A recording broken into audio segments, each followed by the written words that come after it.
Алла тағаланың қалауымен тақуалыққа қарай ұмтылған құлдарға келетін болсақ, дейді Алла тағала, иннал муттақина фи джаннати ва нахар. Сөзсіз тақуалар, Алладан абайлап жүргендер, абайлап сөйлейтіндер, абайлап мәміле жасайтындар, бұлар бақшаларда болады дейді. Жәннаттарда, өзіңіз ойлаңыз да, ва нахар, өзендерде, ол өзен, ешкім көрмеген ол өзенде. Сүттен өзендер ағады, кім көрген оны? Сүттен, балдан, ол балдың ішінде ащы дәм жоқ дейді пайғамбар саллаллаху алейхи вассалам. Ол тек қана атау бұл дүниедегі. Бұл дүниеде бал, жәннаттағы да бал деп аталады. Бірақ ол екеуі мүлде ұқсамайды бір-біріне. Бұл дүниедегі бал ащы, көп жесең тамағың ашып кетеді. Балдан өзен ағысып қойса, сүттен қалаған нәрселер, жәннаттар, өзендер, тақуаларға дейді. Бір-бір үшін жаралғандар кездеседі дейді ертең. Көрдіңіз ғой? Осы жерде әдемі нәрсе тұр. Әрдайым тақуалар жәннатта деген кезде сіз білу керексіз. Сіз жәннатты Алла тағаланың Құранынан танығаннан кейін, құрметті бауырлар, жәннат арман ба, мақсат па? Осыны біз осы сұрақты өзімізге көп қою керекпіз. Өзіңе сұрақ. Жәннат арман ба, мақсат па? Шын қалайсың ба оны? Ашын қаласаң, немен дәлелдейсің? Немен дәлелдейсің ертең, таңертең таң намазынан кейін Құдай қаласа үйіңізден шыққан кезде? Вот сол жоспарыңызды ойлаңыз да, немен дәлелдейсің? Көрдіңіз ғой? Ол өмір сол үшін берілген. Өзіңді жәннатты қатты қалап жүргеніңді көрсету үшін берілген. Әрбір күн сол үшін беріледі. Әрбір күн шыққанда сол үшін шығып, сол ісіңмен бірге батады ол. Көрдіңіз ғой? Түн кірген кезде де келеді, кетеді. Ол түнің немен кетті?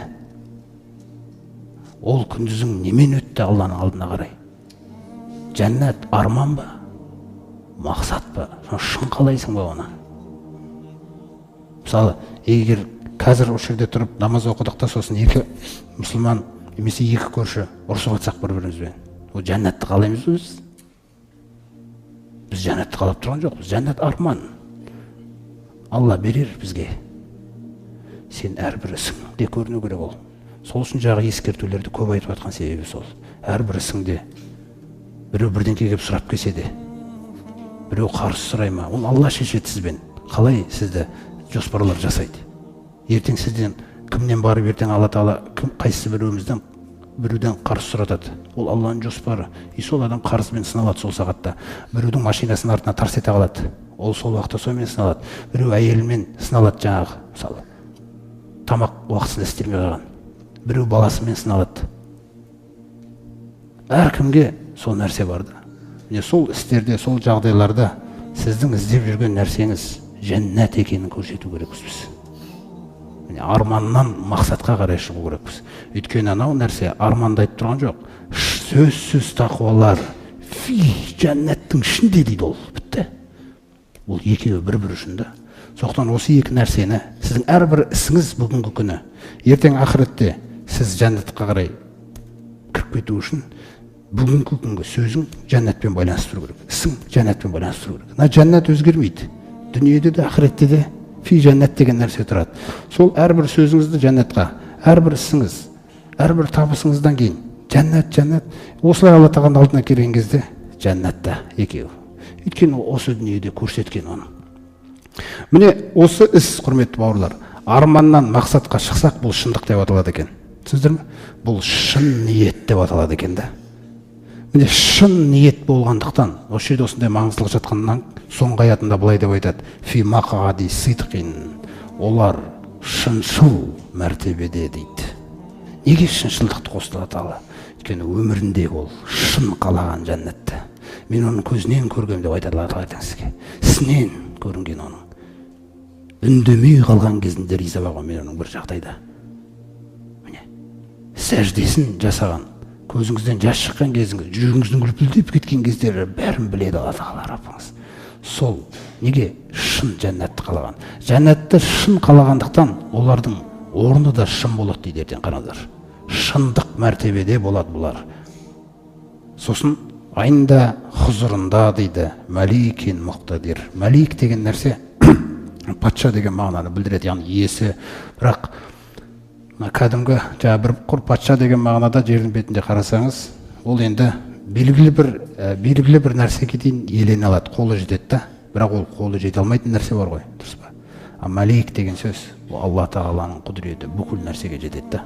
Алланың түгел нәрсе Алланыкі. Бүкіл нәрсенің иесі, бүкіл нәрсенің патшасы болған Алланың хұзырында деп жатыр, жаңа байланыстырып жатыр, қараңыз. Шыншыл мәртебеде болады тақуалар, жәннаттар мен өзендерде. Сосын екінші нәрсені айтады, мұқтадир. Мына құдіретін іске асырушы деген мағына ғой. Мысалы, кәпірлерге қатысты мұқтадир деген сифаты келсе Тағаланың ескерту мағынасында келеді. Яғни, егер де Алла Тағаланың қандай азаппен азаптаймын десе, азаптап жібереді. Өткен қауымдардан жаңа естіп отырық қой. Бұл кәпірлерге қатысты азаптау құдіретін іске асыратын Алла Тағала. Ал тақуаларға қатысты не қаласа соны берем деген құдіретінің белгісі да.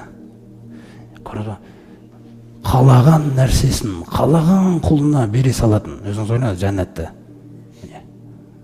берген кезде, енді сыйлаған кезде сондай шексіз құдіреттің иесі болған.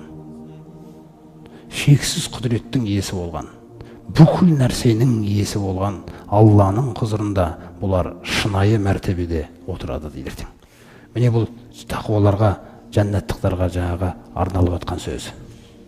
Міне осы нәрсе, құрметті бауырлар, мақсат осыны туралап алу керекпіз.